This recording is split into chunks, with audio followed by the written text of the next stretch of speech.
Welcome to Voices of the Community, which explores critical issues facing Northern California communities. We introduce you to the voices of community thought leaders and change makers who are working on solutions that face our fellow individual community members, neighborhoods, cities, and our region. This is George Koster, your host. This episode is part of our series exploring COVID-19's impact on nonprofits and small businesses in San Francisco.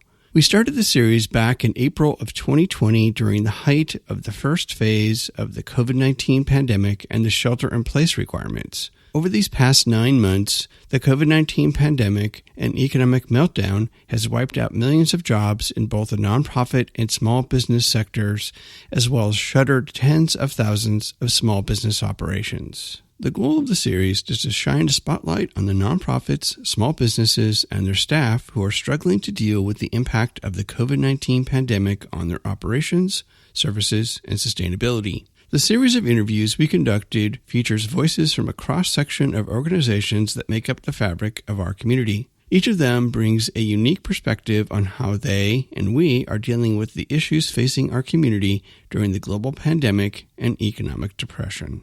Being in the theater, what did we provide? It wasn't just hearing the speakers on stage, but it was meeting your friends and meeting in the lobby with the person you haven't seen in a long time and talking about what you like to listen to and watch. In this episode, our featured voice is Alexandra Washkin, the Design and Communications Director of City Arts and Lectures. This fall, City Arts and Lectures launches its 40th season virtually from the Sydney Goldstein Theater. The Sydney Goldstein Theater was the old Nourse Auditorium that City Arts and Lectures resurrected from being a storage facility for the San Francisco Unified School District. The Sydney Goldstein Theater is both a platform for City Arts and Lectures' diverse and innovative programming, as well as a wonderful resource for other arts and cultural organizations to present their programming. I'm joined remotely via Zoom by Alexandra Washkin, the Design and Communications Director of City Arts and Lectures. Thanks for being here, Ali. Thank you for having me. I would love to have you provide the audience just kind of a quick overview of what City Arts and Lectures is and how do you work with the arts and culture community here in the San Francisco Bay Area. Yeah, so we are a season of live conversations on stage, typically. We do about 40 to 50 events in a year from September to June. So we run on a school season generally. And we host artists, writers, politicians, all kinds of speakers in culture.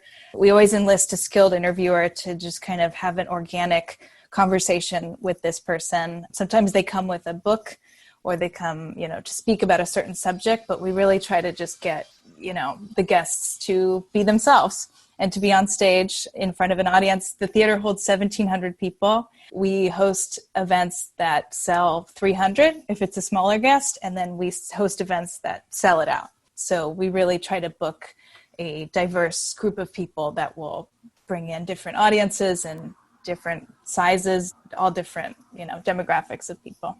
And then you also have various categories like science. You do a whole project with 826 Valencia Street. Yeah, we do. Typically, we've kind of announced programs in groups of around 6 to 10, and they're often grouped by series. And 2 series actually run in the fall. One that's kind of nebulous and changes depending on who we want to host that fall. But the second one does benefit 826 Valencia for college scholarships.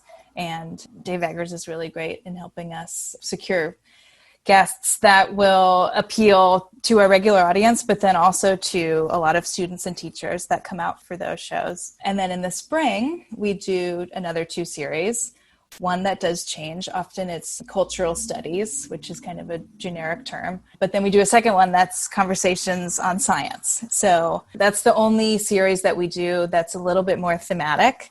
In this past spring, we did a program about psychedelics. We'll do programs about climate change, and we'll kind of package them, subject-driven. And then the guest, hopefully, will have a draw of their own, but we try to package them so that the subject really draws people in. And that, too, brings a different audience. I mean, we have subscribers that just come to the science series and wait for it every year and get really excited. And then on occasion, we'll do some one-offs, like we'll do a special program that's a concert with a little conversation element or, a different visual element. We've done film screenings on occasion. Those are just kind of special extra things. With the meltdown, if you will, of COVID-19 and its impact on live events such as City Arts and Lectures, how has COVID-19 impacted City Arts and Lectures, and then how have you and Kate and Holly and the team pivoted to try to address that? Yeah, I mean, obviously everything changed. I mean, we were in the middle of, or maybe just like a couple weeks into our spring series, and obviously we couldn't convene no matter the size of the audience. The theater closed. We could no longer, I mean, our guests are flown in from all over the world. That could not happen.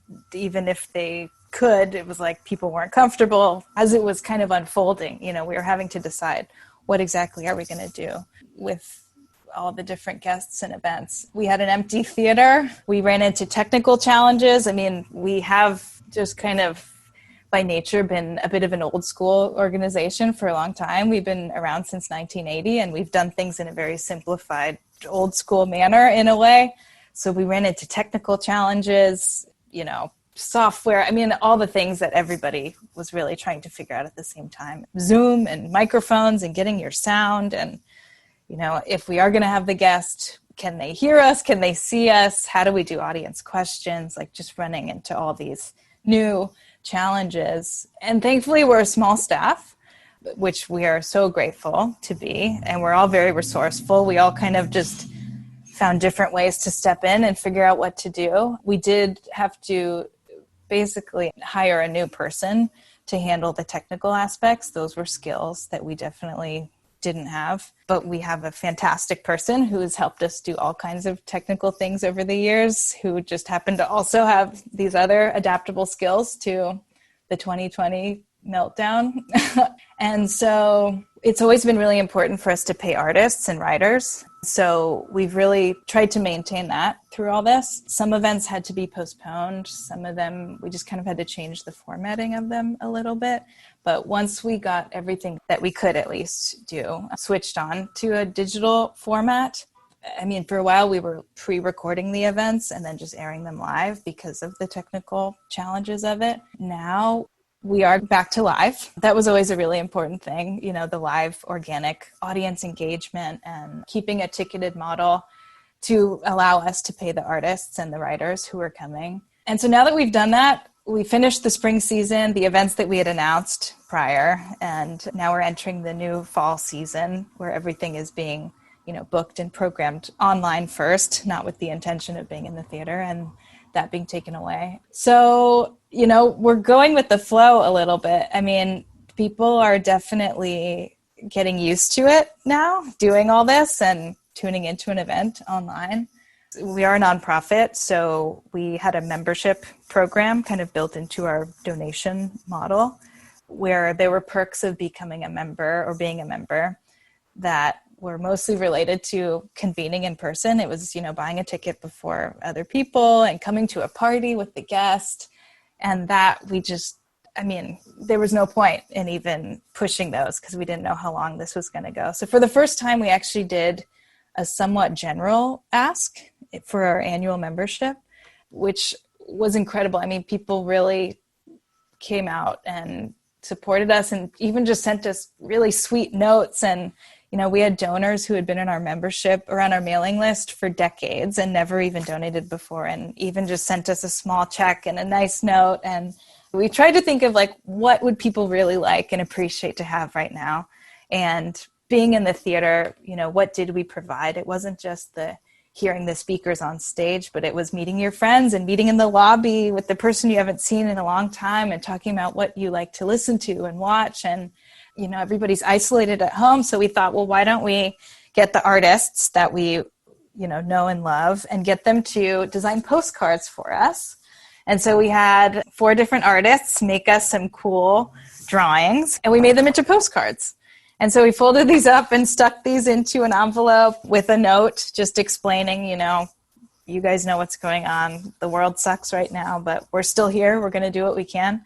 And that for us was just kind of reminded us that there was an audience out there. I mean, being just on the computer the whole time and not seeing all those faces listening to the guests, was such a weird transition, but reaching out and, just saying, hey, we need your support right now. People were really responsive, which was great. I mean, right now we're just kind of keeping with the digital model because obviously large events are going to be the last thing to come back amidst all this. Right. So we are, further out, I think we're probably trying to think of some creative ways to get people to be able to convene, whether it's events outside or small events, what kind of more intimate things can we do as they become safe.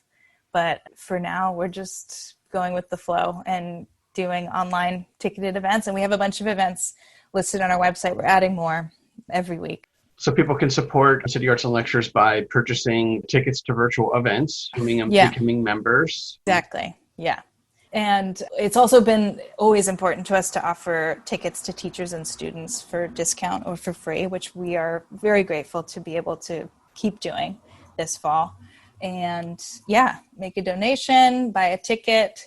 And we even ran into challenges with our website being formatted to sell live events. We had to make a lot of different shifts. And so now we've kind of got the website to show you different things and to make it easier to donate if you want to, but then also to be able to browse our archive. The programs that happened in the spring, you can now watch for free. And then even some of the events that are happening live, after a couple of weeks, they will also become free. We have a couple years, we're still working on further back, but we have audio archives for many years of our recent programming. So there's a lot to check out. And so what would you say over the last 40 years, City Arts and Lectures' biggest impact has been on the arts and cultural community in San Francisco? From what I understand, City Arts was one of the early organizations to really promote, like I said, that organic conversation with a public figure. And so I think we've been able to maintain that, and people really rely on City Arts as a place to find out, what to read or what to listen to or what's on the pulse right now. And I think I said it before too, by creating that space, I think we then made another space where it was a place for people to convene. And, running our own theater made that much easier to do. And we are just able to help people stay in touch and stay entertained and stay informed and give a platform to artists and writers who might not have one otherwise, or ones that have one but just love to come to San Francisco and be a voice to the public. And then final question, what would you say has been or could be, from your perspective, good outcomes coming from the COVID-19 pandemic, not only in City Arts and Lectures, but our arts and cultural community at large, or just our community at large? Yeah, by hosting events online, I don't know if I mentioned that we're also on KQED here in the Bay Area, but then also 50 stations across the country. And all of those listeners that we had from the radio who were in, Nebraska or New Jersey, they could actually never come to an event in person. And though they still can't, now that we're doing events online, I think we're actually reaching a much broader audience than we ever have before. And I think that's probably true of a lot of arts events. There's the access hurdles. Some of them have really, been overcome through these amazing technological advances. And I think in addition, something we've found to be really cool is that a couple years ago, we did an event where part of the conversation was a coffee demo. And it was about a book about a coffee farmer. And after the conversation on stage, we had a little coffee prep pouring demonstration. It was super cool. And we'd never done anything like that. And we had so many people who were like, that was so cool. Like, that was my favorite event of the year. Like, wow, oh, cool. Okay. And so in approaching these Zoom events, we've kind of been thinking in that format of like, well, because we're not restricted to the stage and can people see up close and, what else is there? We're able to do some more creative things. So we had an event in the fall with these two fashion designers who have a company called Female, and they actually did the event from their studio so they could show clothing pieces and, show their workspace within the event.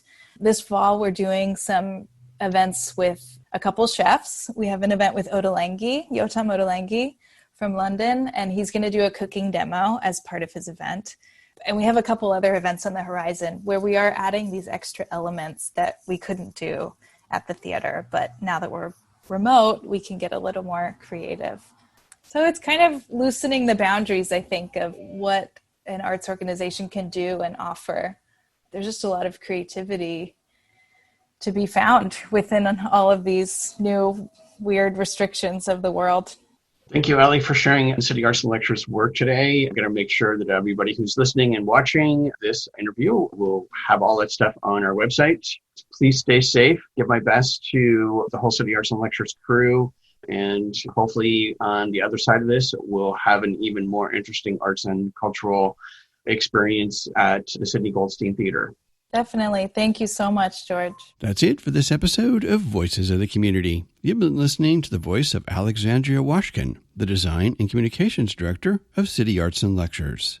The City Arts and Lectures team are continuing to bring their blend of writers, critics, scientists, performing artists, and cultural figures from around the world through experimenting with the new virtual theater format, along with hosting old favorites like drive-in movies. To find out more about the City Arts and Lectures 2020-2021 season, go to cityarts.net. We hope that you enjoyed the insights, points of view, and personal stories from the voices of changemakers and their nonprofits and small businesses featured in this series.